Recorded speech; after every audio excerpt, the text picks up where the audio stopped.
প্রভু আমার বসে বসে ভাবছেন, চিন্তা করছেন, যে প্রেমের এত সামর্থ্য, সেই প্রেম এবং তার মহিমা কি আমি জানতে সমর্থ হব?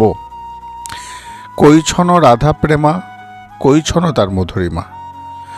স্বয়ং রাধারানী যেভাবে তা আস্বাদন করেন, আমি কি সেই রূপ আমার মাধুর্য আস্বাদন করতে পারবো?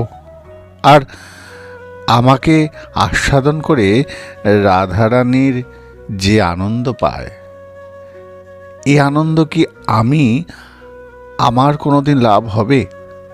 এই বাসনা প্রভুর অন্তরে নতুন এক লোভ জাগালো।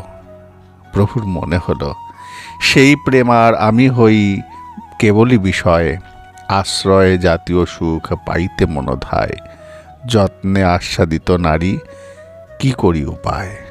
তাই প্রভু আমার উপায়